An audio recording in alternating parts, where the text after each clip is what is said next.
Here. Thanks everybody for joining. We have Jared Smith from Uncat and Matthew Bellis from Cybersecurity Protect or from Practice Protect. Sorry, and we're covering Cybersecurity 101: how to keep financial data secure and safe. Guys, I'll let you take it from here. I'm going to drop a few questions throughout into the chat, and then let people reply to that. But you guys go and run with it. Sounds good. Yeah, thank you, Jason, and welcome, Matthew. It's good to have you here. It's good to see you again. Thank you for having me. It's great to be a part of this. Yeah, absolutely. So we'll briefly just start off with a bit about who we are for anyone listening live or listening to the recording, which will be up afterwards. So Matthew, go for it. Yeah, awesome. Well, as mentioned, my name is Matthew. I'm calling from Practice Protect, and really we assist with cybersecurity to the accounting firms of the United States specifically. My role as cybersecurity consultant, really focusing on just making sure that both the FTC and IRS compliance are met for your firm. And yeah, that's really my focus and specialty within the firm. Absolutely. Yeah. Thank you, Matthew. It's always good to hang out with a fellow cybersecurity person. So my name is Jared Smith.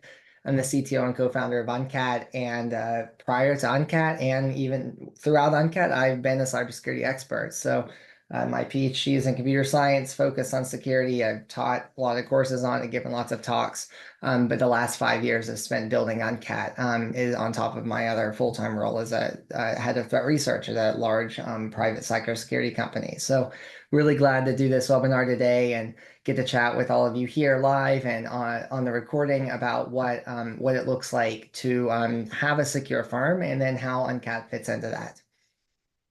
So we'll just briefly start off here by talking about the two most important things to both Uncat and Practice Protect. On the Uncat side, efficiency is key. That's really what we focus on. You don't have to throw these stats out for too many people because everyone understands that they're accountants, that there's a lot of time-consuming tasks that have to get done on a daily basis.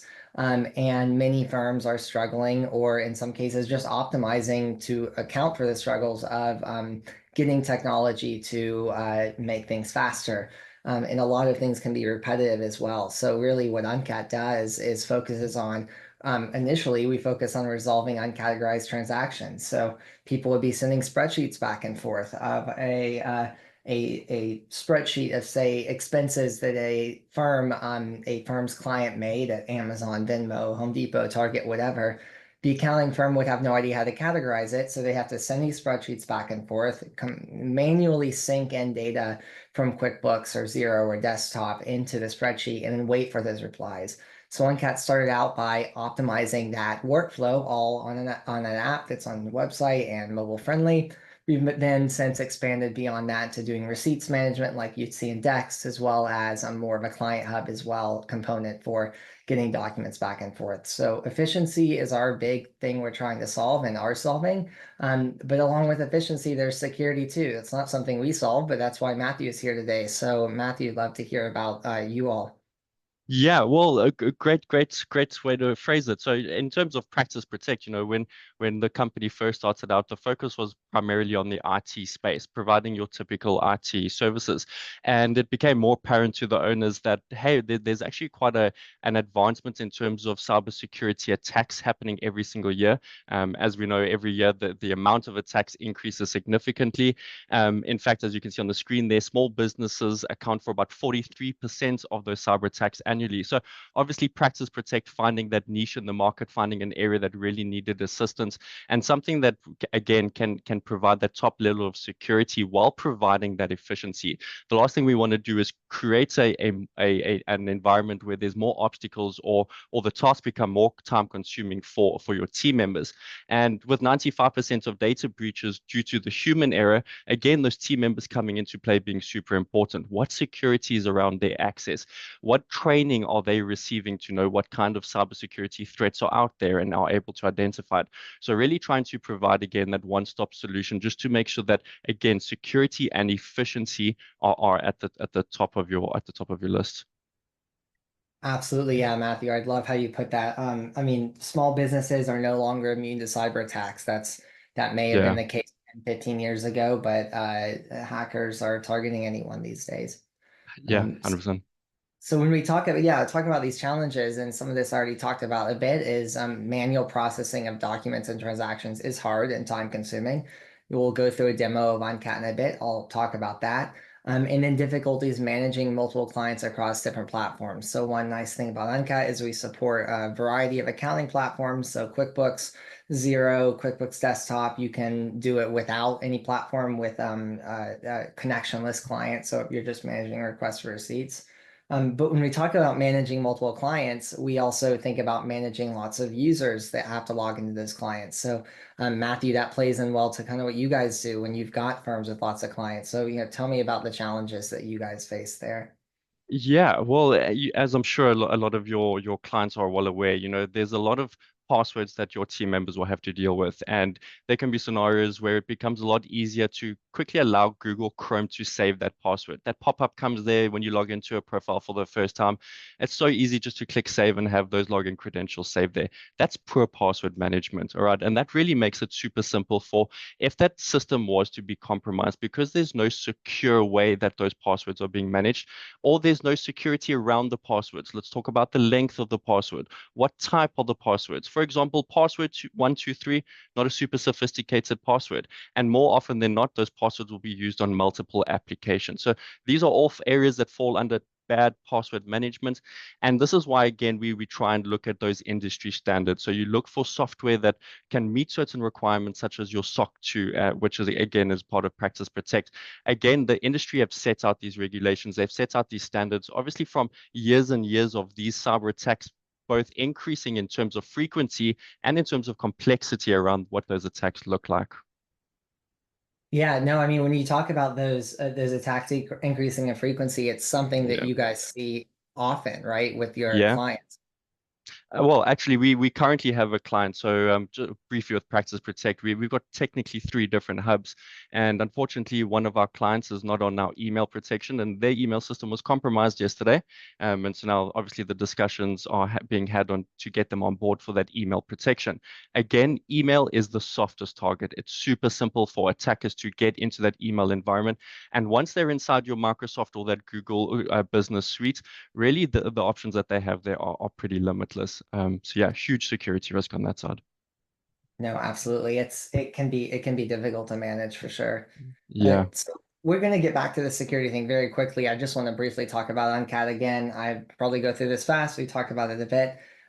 Efficiency is the biggest thing. If you have ever dealt with uncategorized transactions, receipt management, getting questions or documents back and forth, that's what we specialize in. And we do it in a much more simple and streamlined way than I like to think others do.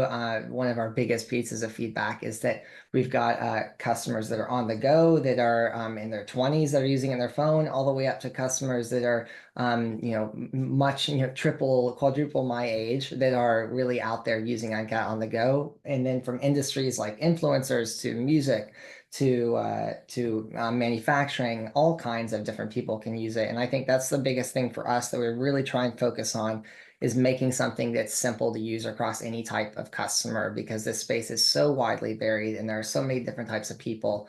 And where something may be easy for me, it may not be easy for someone else. So we really like to pride ourselves in making things as simple as possible. And so we'll show a little brief demo later. You can find all kinds of stuff about us online as well. But the nice thing about Uncat when it comes to managing the efficiency is you can bring all your clients in. And that's where something like Practice Protect comes in, where if you connect Uncat to Practice Protect, you can log in to Uncat from there. And now I'll let Matthew talk a bit about how that experience looks like if you have Uncat and Practice Protect, or say something like Carbon or QuickBooks Online in there. Go for it, Oh, Matthew. yeah, awesome. So really important, obviously the efficiency side, obviously that's the billing side, but also security and compliance being a big factor. So obviously compliance is probably the biggest part around the whole process, but even bigger really is the tech that gets put in place, that security at the firm. And where Practice Protect steps in is we provide something called that passwordless access. So really a portal where you can provide your team members with access to their various applications, whether it's your internal applications or your client's applications. And the best part is you don't need to compromise on the security by giving them the login login credentials. I'll show you a demo shortly, but really the portal just providing a secure way for them to access those applications, again, while you maintain those credentials. Now, the other part that we have to look at is, again, the security around two of the most common areas of attack in your technology stack, that being your devices and the email environment. Now, we like to say at Practice Protect that hackers don't try and hack, they actually try and trick. It's now a game of both technology, but at the same time, human, and that social engineering aspect. And it's super important to make sure that your team members have got cybersecurity training, just so that they can identify different areas like your what types of phishing emails may be coming through, and know what links they shouldn't be clicking on, and what types of emails they try and get people to work on. Now, user habits and devices, definitely something that you've got to consider inside of your firm. What else are they doing on those devices? Are they purely business owned, meaning only business work happens on them? Or is their 14-year-old using it to play games on or do their school homework? All right. And when we talk about cybersecurity, it's super important that we also look at the fact that what cybersecurity is today isn't the same as what it was 10 years ago. Cloud accounting is not your typical IT environment. Now, we're moving away from a server-based environment with backups and firewalls, more to that cloud-based environment, which obviously means that the battleground has shifted. All right. Again, no longer is it your hardware and the firewalls that you've got set up in place. They're targeting your people and the access that they have to those applications. Now, again, with compliance involves ensuring that the data is relevant and up to date with your firm's specific tech stack and policies and procedures. So again, part of Practice Protect, ticking off those FTC requirements, everything gets updated on an annual basis, or if there's any drastic changes inside of your firm, or if the FTC or IRS release any updates. All right. Now, obviously, the benefits with Practice Protect is ensuring security around both those internal and client applications, again, by maintaining that confidentiality around the credentials and ensuring that relevant compliance is really implemented inside of the firm as the years tick by. Now, as new threats or attack types are detected, again, FTC and IRS are constantly updating their requirements. So it's really important to make sure that you stay on top of what that looks like. Yeah, I mean, the compliance part, Matthew, is extremely key. I mean, we're in the Yeah. financial space. So to that point, I mean, we dropped a few questions in chat for those that have joined after we started. So if anyone wants to volunteer to answer any of the questions in there, let us know. But one of them is, do you have any systems in place to manage documentation like a WISP? Or do you manage, do you have like cakes done, CAIC? Those are pretty common. It's a pretty common template. So if anybody uses something to manage your compliance docs, let us know. We'd be happy to discuss that. I mean, in general, coming Yeah. from my security background, you will be constantly asked when you evolve to a larger firm to produce this documentation to certain clients. And we're starting to see the SEC, so the regulators of the U.S. economy, start to push regulations for even non-public companies to disclose things like breaches. I think it's in 2025, it might be 2026, that not just public, but also a large number of private companies that are not public and not publicly traded will have to Yeah. disclose cyber threats or cyber Yeah. incidents on their against their networks when they fall under certain criteria. So I'm sure none Yeah. of the attendees here, likely none of the attendees here are coming from a public company, but if you are, you already have those requirements, but it's coming for the private ones too. So, I mean, Matt, you guys see that. I'm assuming we've got to produce these documents.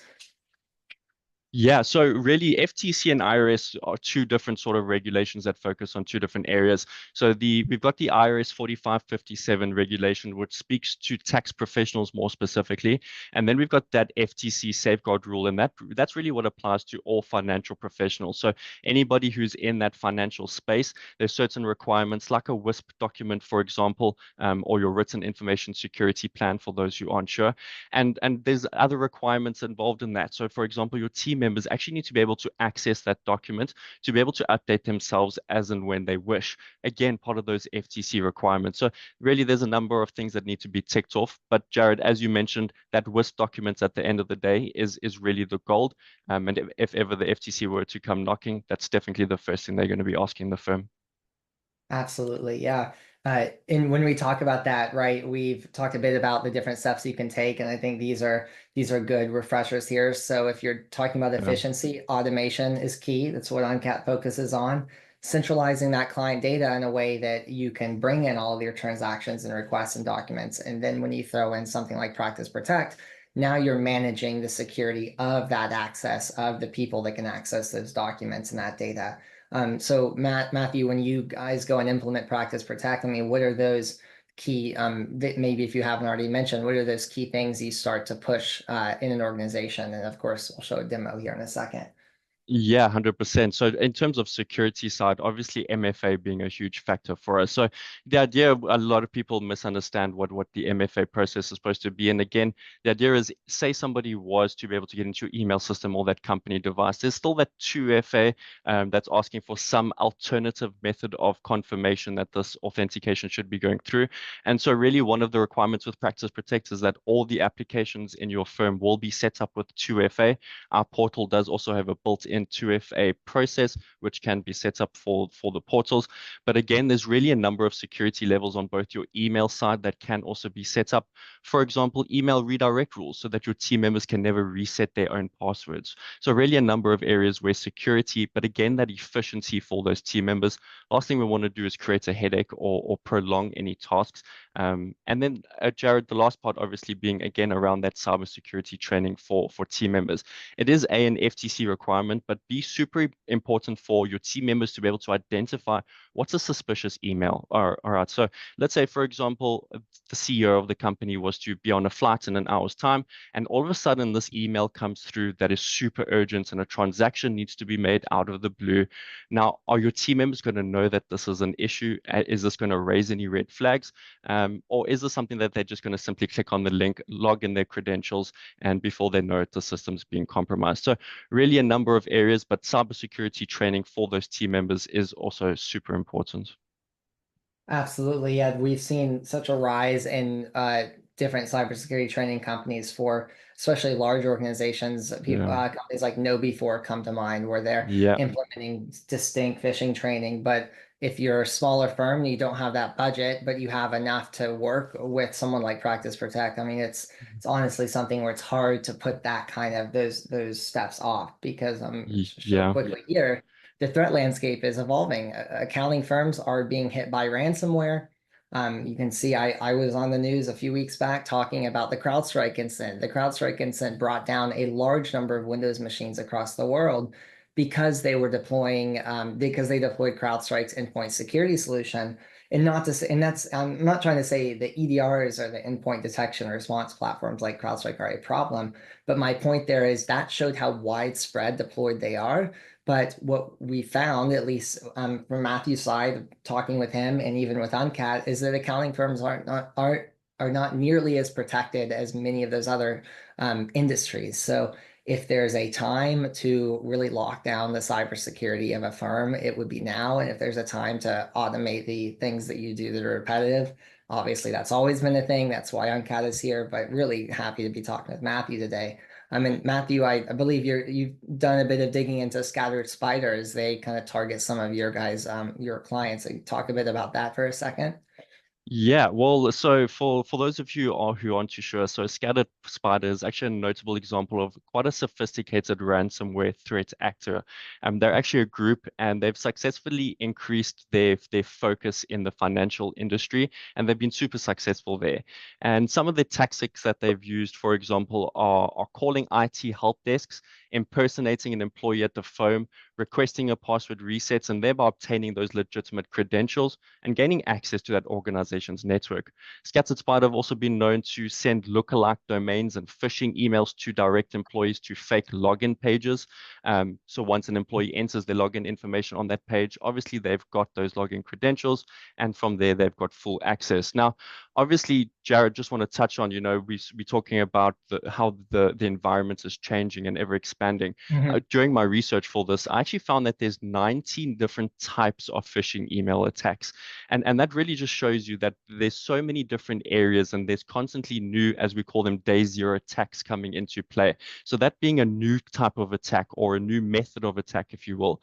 And so it's really important, again, that while it's almost seems impossible for you as an accounting firm to stay on top of all of this information, to be aware of all of the threats that are out there, that's really where Practice Protect comes into play. That's really why we do what we do, so that you don't have to, all right, providing you with that security. If there's obviously anything super important, if there's something missing from the firm, it's our job to relay that information to you. But there's no ways that as this threat and as this environment changes, we're all going to be able to stay on top of it. So it's really about leveraging the tools that are out there. And yeah, really definitely a strong point for Practice Protect there. No, absolutely. I mean, and I'm pulling up the demo right now for Uncat, but when you guys see these types of attacks, how do you deal with something like ransomware? Or maybe how do you deal with it in advance? I mean, maybe tell the world, or tell the attendees here and those that are watching the recordings a bit about the types of EDR device security and updates you might deploy and how that helps. Great question. So let's talk around the two different areas. So we'll talk about devices first. Now, Practice Protect has got some antivirus with Exilium. So we would basically install an agent onto your device, and from there, our team can actually monitor the computer for you. So we'd perform any updates, any scans, and if our antivirus system does detect anything malicious on that computer, we get flagged on our end and can proactively handle it for you. So that obviously changes depending on what type of attack we might be seeing. Our endpoint detection system can also detect if somebody's trying to connect directly to your computer. So really a number of features that come into play just to make sure that we've got full control. Now, obviously with devices as well, we can restrict different things. So we could lock the USB ports so that team members can't plug in flash drives to copy any of that data over. We could restrict the device from being able to speak to a printer so they can't print any statements. We could also erase that device should it ever be lost or stolen, just to make sure that there's no data leakage. Now, we can chat around the email side, and that's definitely the most important. With Practice Protect, we've got our email hub, and that's really where we put in all of our technologies, policies, and procedures, and that really encompasses a number of areas. So obviously, we'll scan all of those emails. If anything gets flagged as malicious, it all gets quarantined. We'll also set up a little verification badge that says all emails that have been scanned and are clear of any malicious content, and that's obviously visible for the people you're speaking to as well, just to give your clients a bit of reassurance around that content. Now, our email hub goes a little bit further. So we'll integrate directly with Microsoft or with Google. Let's take Microsoft, for example. We're actually also scanning your OneDrive, SharePoint, and your Microsoft Teams. What that means is anytime that your team members send or receive any content in those applications, again, it's going to be scanned. And if anything malicious does get detected, your team members won't be able to download it. Our team will be notified and we can proactively secure the device for you. The idea here is that proactive response, and again, something that you don't need to worry about once it's set up, all right? Again, the threats are constantly changing. To expect you as an accounting firm to stay on top of everything is pretty much impossible. Again, that's why we strongly advise coming on board for both those technology add-ons, because that really is what provides you with that full bubble of security. No, absolutely. I mean, and when we talk about that full bubble of security, that bubble also extends beyond just the ones that are within your firm specifically, but those that might be offshored. So, Yeah, we want to talk about this for just a short minute here because it's something that, like, if you see in the bottom here with Uncat, this is our unique logins in the last 2 weeks.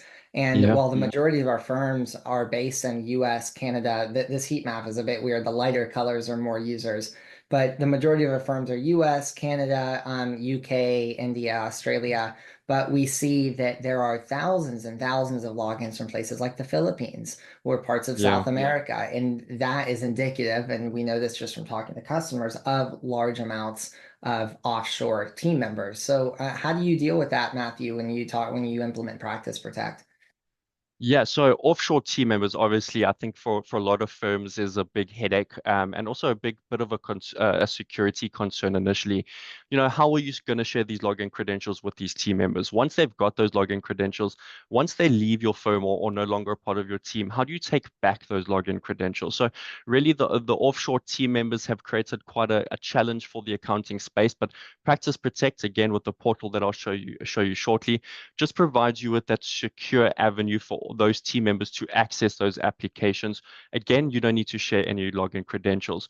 You can also set up different security policies. So let's say, for example, your offshore team members, maybe you've got it through a broker. We can actually restrict their portal down to the IP address of their office specifically. That's just one area where we can, again, provide that security. Again, if those team members leave, you can delete their profile, and there's no concern that they've still got access to all of those applications, all those passwords. Now, a big problem with LastPass or OnePass in comparison is your team members technically open a main vault and can view all of those passwords. So even your offshore team members, if you were to share access to that account, there's nothing stopping them from having access to every single application saved for your firm. Again, Practice Protect, they'll only have access to the applications that they specifically need inside of your firm.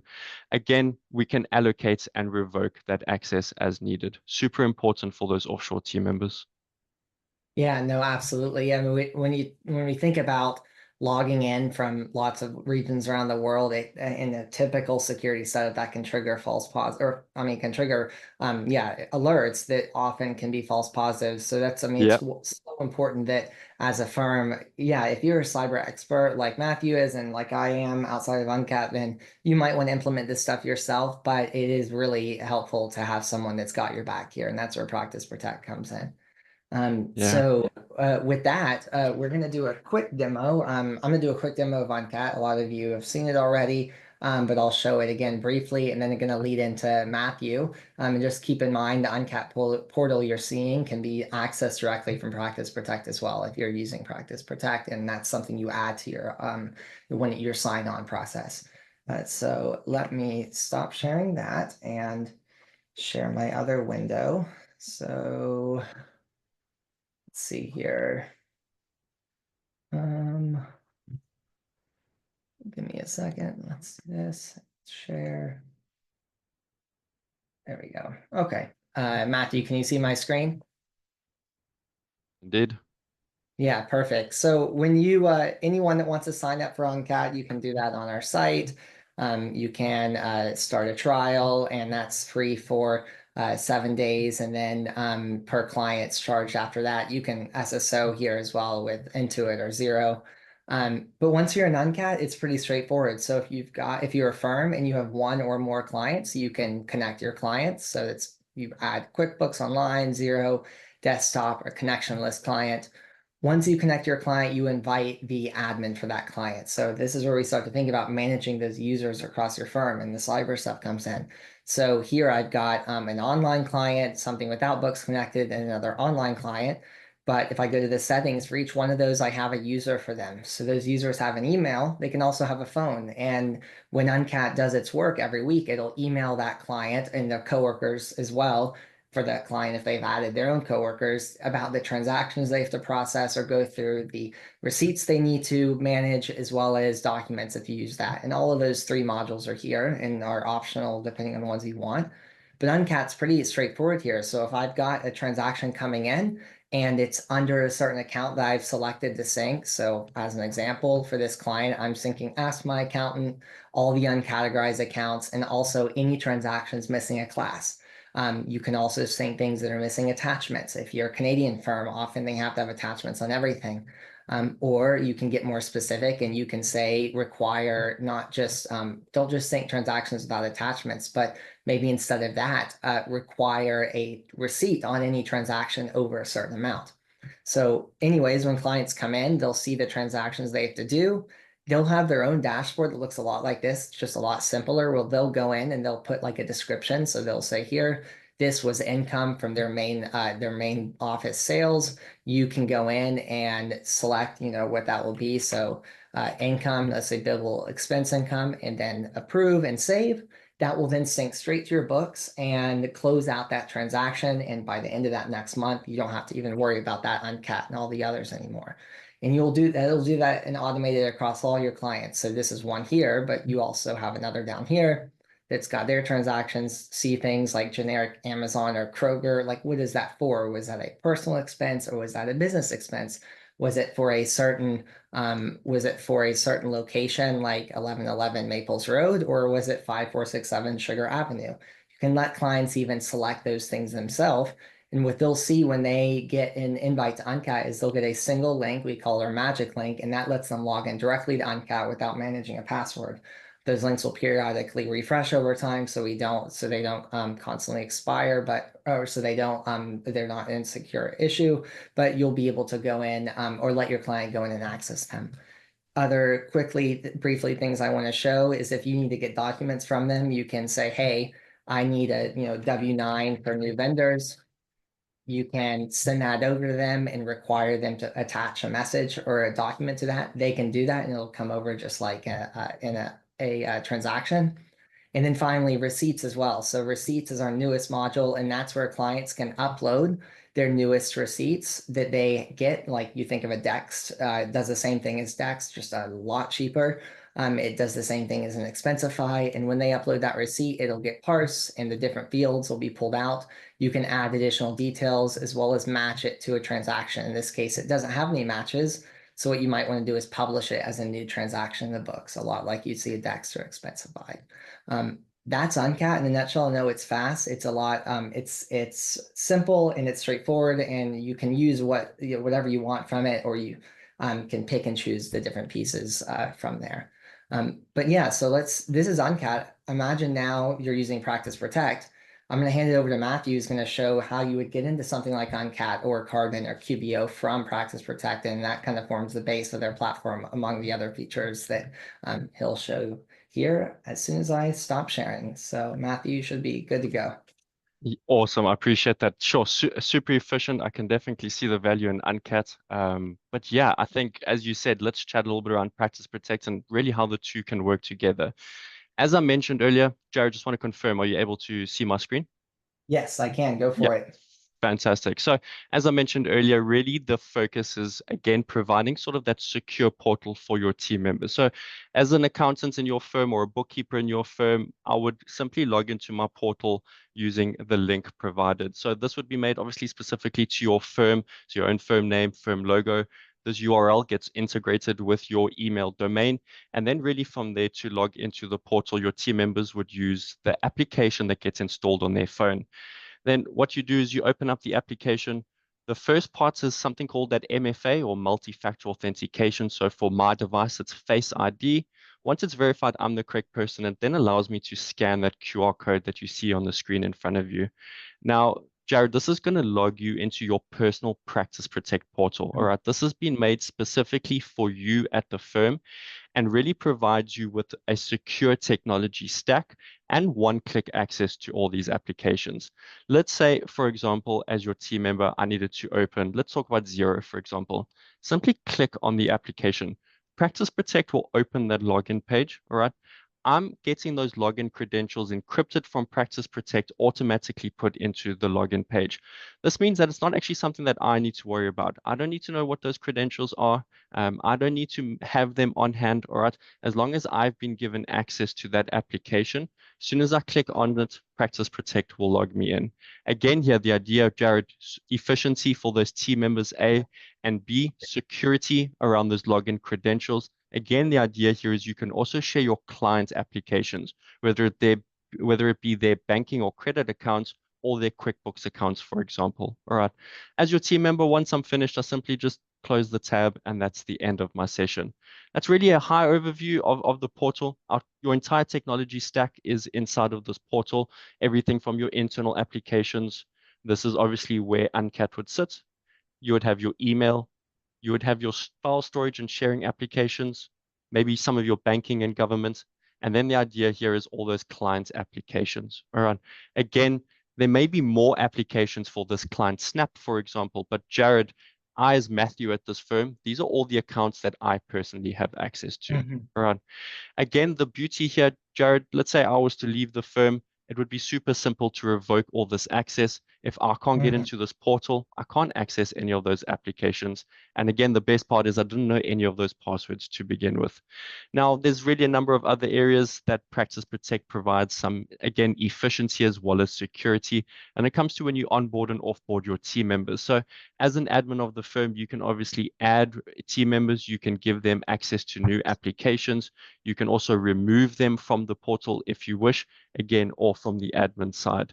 The idea here, again, is providing you with as much control as possible, especially around the access. So let's say, for example, you wanted to track one of your team members. You could head to your list of users, all right? You could click on the user. Let's take David, for example.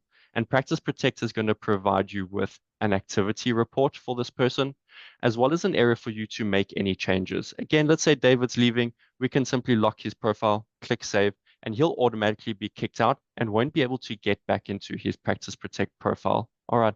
Again, being able to revoke that access should you need to.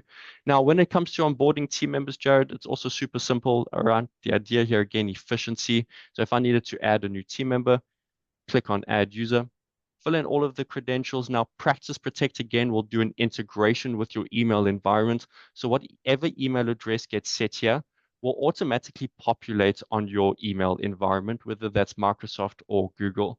Then you can also allocate this new team member role. So let's say David was coming on board as a bookkeeper. Simply allocate him a role.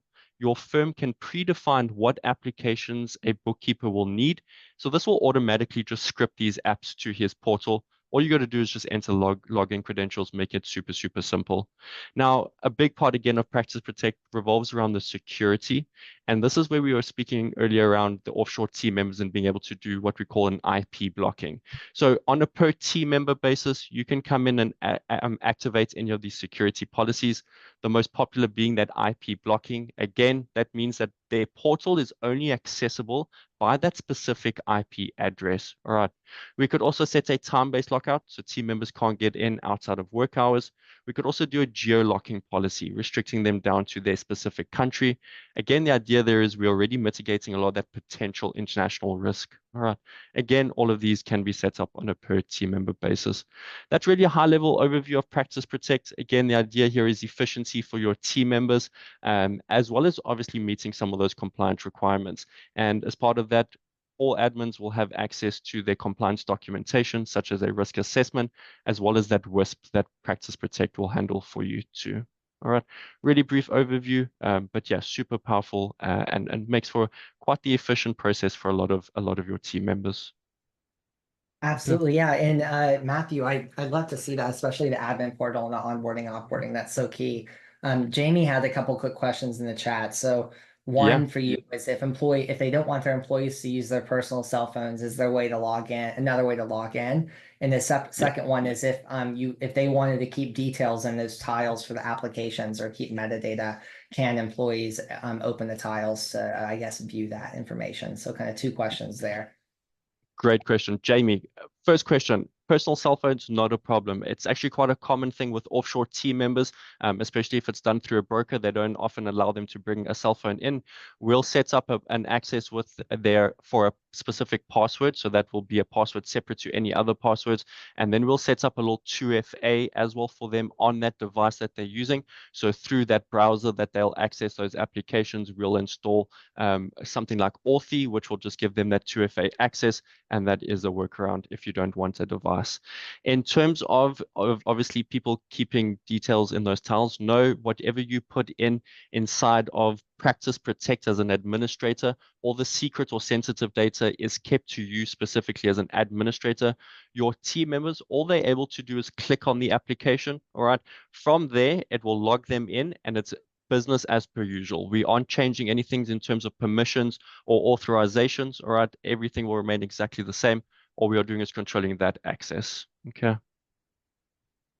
Absolutely. And then Jamie had another question is there a way to set timeout periods? So how often employees need to log into Practice Protect? And then maybe one other question I might have is, can you set per application certain settings for how their authentication might work, depending on if it supports it?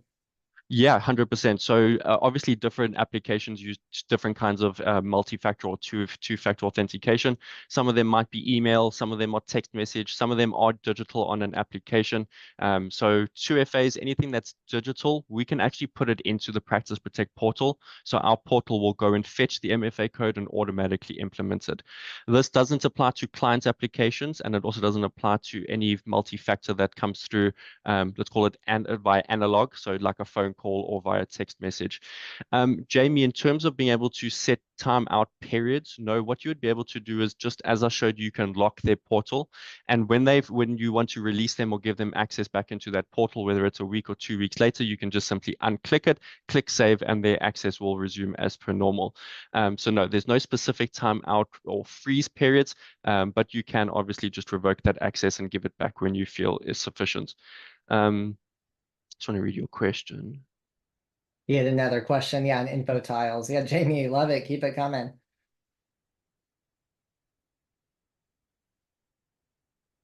That's perfectly fine, Jamie. So if it's something that your team members specifically need access for, we can make exceptions to the rule. If you look at the FCC and IRS requirements, that's generally what our focus is, and they would require that sort of restrictions around that. Again, if there's specific team members who you do want to give that information to, 100% we can set that up in Practice Protect. We also have something called our secure portal. So this is some way where you can go and basically save secure notes. So it's not really a place to upload documents, but you would be able to save secure information on a notes or a Word document, for example. It's secure in our portal, and you can share it with specific team members. So let's say 5 or 6 of those members needed to have that specific note. You can share it with them specifically. Only you can then delete or adjust that note. Yeah, Yeah, great. thank you. Secure notes. Yeah, 100%, Jamie.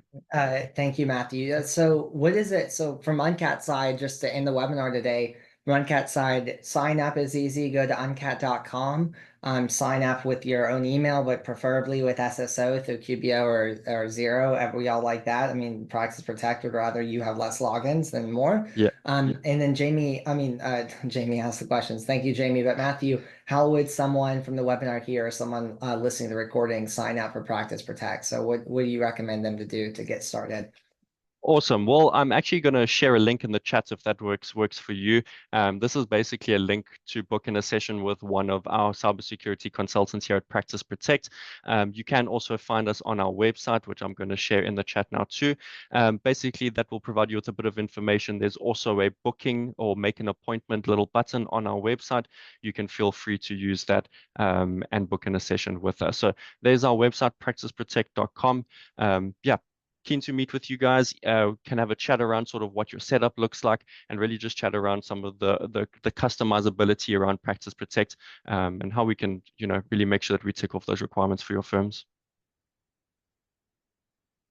Yeah, thank you so much, Matthew. Thank you, Jamie. Thank you, everyone else here. If there's no further questions, we can go ahead and end a few minutes early and give people time back. I want to thank you, Matthew, for the collaboration and Practice Protect. Everyone that is a customer of both Uncat and Practice Protect, thank you. If you're not a customer of one or the other, love to have you and sign up and bring you on board.